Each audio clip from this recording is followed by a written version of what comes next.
미국의 중앙은행인 연방준비제도가 제로 수준인 현행 기준금리를 동결했습니다. 네, 앞으로 물가와 국제적 상황 등을 고려해서 금리 인상 여부를 판단하겠다는 방침입니다. 워싱턴에서 김세진 특파원입니다.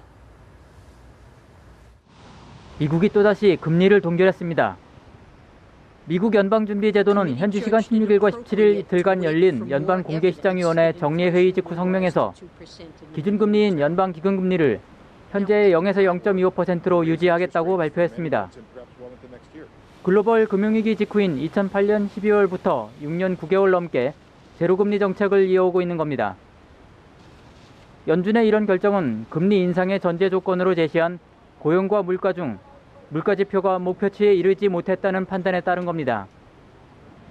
고용은 꾸준히 개선됐지만 물가는 에너지 가격과 수입 물가로 인해 좀처럼 오르지 않고 있다고 본 겁니다.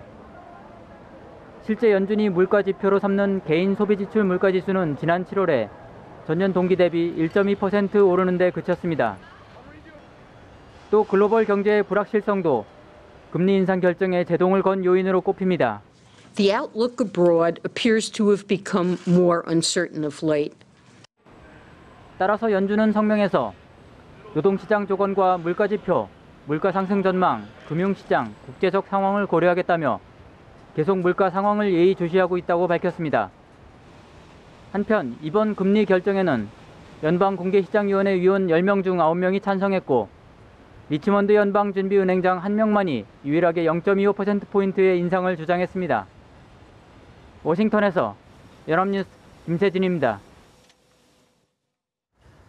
네, 이처럼 미국 연방준비제도가 이번에도 기준금리를 동결하자 투자자들은 다시 금리 인상 시점에 신경을 곤두세울 것으로 보입니다. 네, 시장 전문가들 사이에서는 12월 인상 전망이 우세하다고 합니다. 워싱턴에서 김범현 특파원입니다.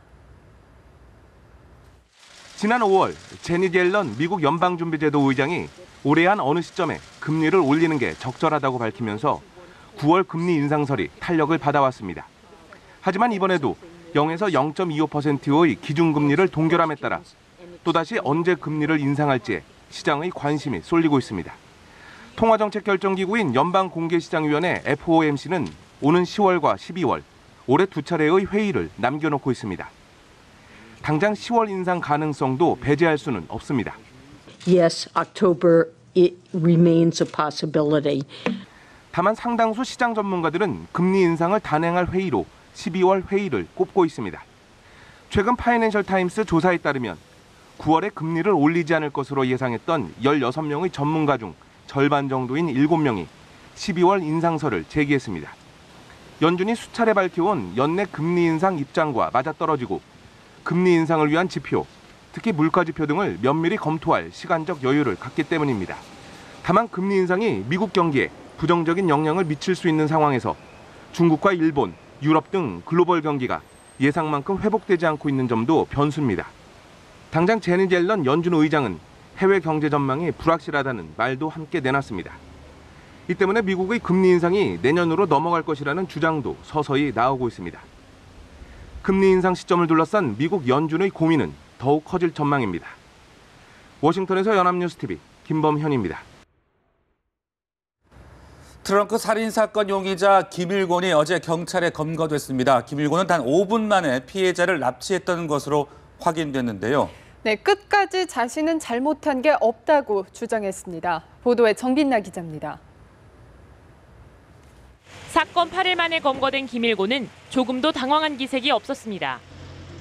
혐의를 인정하느냐는 질문에는 오히려 버럭 화를 냈습니다. 난 잘못한 게 없습니다. 어떻게 잘못한 게 없어요, 나. 나는 앞으로 살아야 된다고.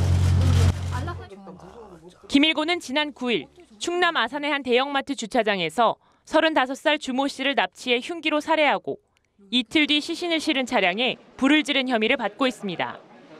특히 주 씨가 운전석에 타려던 순간 제 앞에 납치하기까지 단 5분밖에 안 걸린 것으로 확인됐습니다. 김일곤은 경찰 조사에서 처음에는 차와 휴대전화만 빼앗으려고 했지만 주 씨가 용변만 보겠다는 약속을 어기고 달아나 홧김에 살해했다고 진술했습니다. 살해 후에는 주 씨의 시신을 트렁크에 실은 채 자신이 살던 서울 고시원을 들러 짐을 챙긴 뒤 속초, 부산, 울산 등 전국 곳곳을 누볐습니다. 이 과정에서 다른 차량의 번호판을 훔쳐 바꿔달고 주로 국도로만 운전한 것으로 조사됐습니다.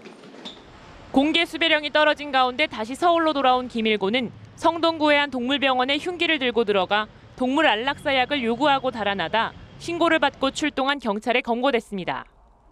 경찰은 김일곤을 상대로 구체적인 범행 동기를 조사할 예정입니다. 연합뉴스 TV 정빈나입니다.